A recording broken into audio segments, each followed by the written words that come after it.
Everybody says no, everybody says stop. Everybody says mustn't rock the boat, mustn't touch a thing. Everybody says don't, everybody says wait. Everybody says can't fight City Hall, can't upset the cart, can't laugh at the king.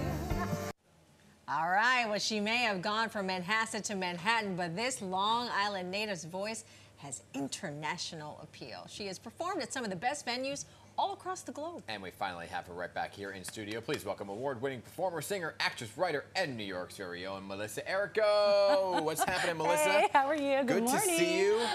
Take us back to the beginning, Long Island.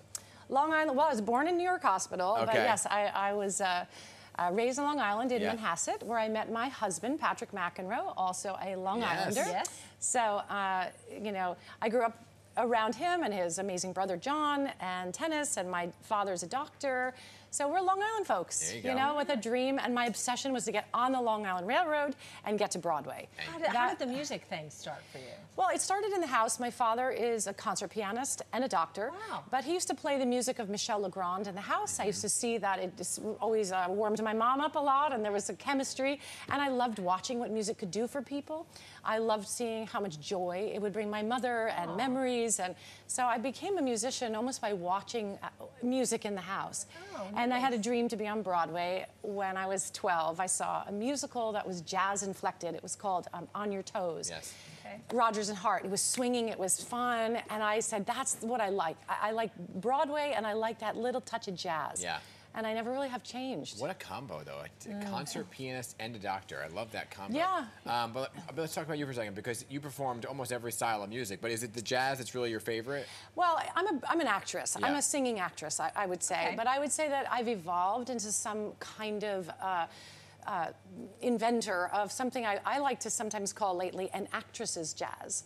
I love theater songs, I love stories, but I love the textures of jazz. I'm working at 54 Below next week from November 1 to 4, doing a show that's got a jazz band accompanying me, one of the best in the world. Ted Firth at the piano, piano bass drums, and a wonderful jazz guitarist. So the music I do is theater music with a kind of a jazz touch. I like it. So that's Broadway Baby Manhasset? Yeah, I call it Broadway Baby, from Manhasset to Manhattan and beyond. But Broadway Baby is the title. It's a Sondheim song called Broadway Baby. And in that song, she says, you know, a pound in 42nd Street to be in a show. I'm still doing that. I'm a mother of 3 teenagers, and I'm still still pounding 42nd Street to be a show. Come to the show. Any of them pick up this talent of My yours? children, yes. Actually, they're all amazing. They all have theater in them. I have 2 dancers. One is a ballerina, a Balanchine dancer. One is an all-around dancer, Juliet. She does theater dance and all kinds of things in the city. And Victoria is, as we speak, playing for a New York State Championship in tennis. Oh my God! She is your defending champ. She is our New York State champ. Oh my God, that's right. You see? So Patrick got 1 girl, and I got the twins. Right. Yeah. Beautiful. Awesome. So for the show, people can expect a lot of the Broadway tunes that they would know and love, but with a bit of a twist and a flair. It's a complete, it's a show with all the great classics and standards. A lot of the musicals I did on Broadway, well, I did High Society, Les Mis, My Fair Lady, and I'm going to be swinging that stuff. So it's my theater hits, and you're going to hear Gershwin and Arlen and Joni Mitchell, a lot of Stephen Sondheim, because I have a new record coming out next year called Sondheim in the City. And so I'm going to tease the album as well. It's a celebration of New York. I love New York. I love Sondheim. He's having a big Broadway success, you know, many times over right now. Lots of musicals, 3 musicals on Broadway. So I love his music, and I give it my own flair. And so you're going to hear lots of that too. Like it. Yeah. Yeah, it's going to be a lot of fun. And his sequins and guests, I have Stephen Schwartz guesting, Marilyn May, Charles Busch. So we have lots of real New Yorkers. Stephen Schwartz wrote Wicked.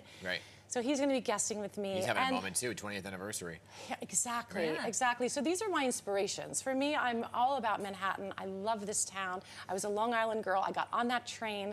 It was like going to the Wizard of Oz for me, and it still is. So I love entertaining people, and I think at this time I'm trying to give everyone a kind of sexy, upbeat, heartfelt show that I think we could all use right now. Oh, absolutely. So it's going to be a party. So come to the party. I'm live streaming one night. I like that. Too. So for anyone who can't get out of the house or is far away or shy, you can stream it on November 2. That's perfect. awesome. Yeah, I offered that too. All right, you know. so nice to have you, Melissa. Thank you so much for coming in. Good luck with Thank the show. you. Come to the cabaret. I like All it. right. Yes. It's going to be great. And you can see New York's very own Melissa Errico at 54 Below, as she mentioned, from November 1st to the 4th. Yes. Thank you so much.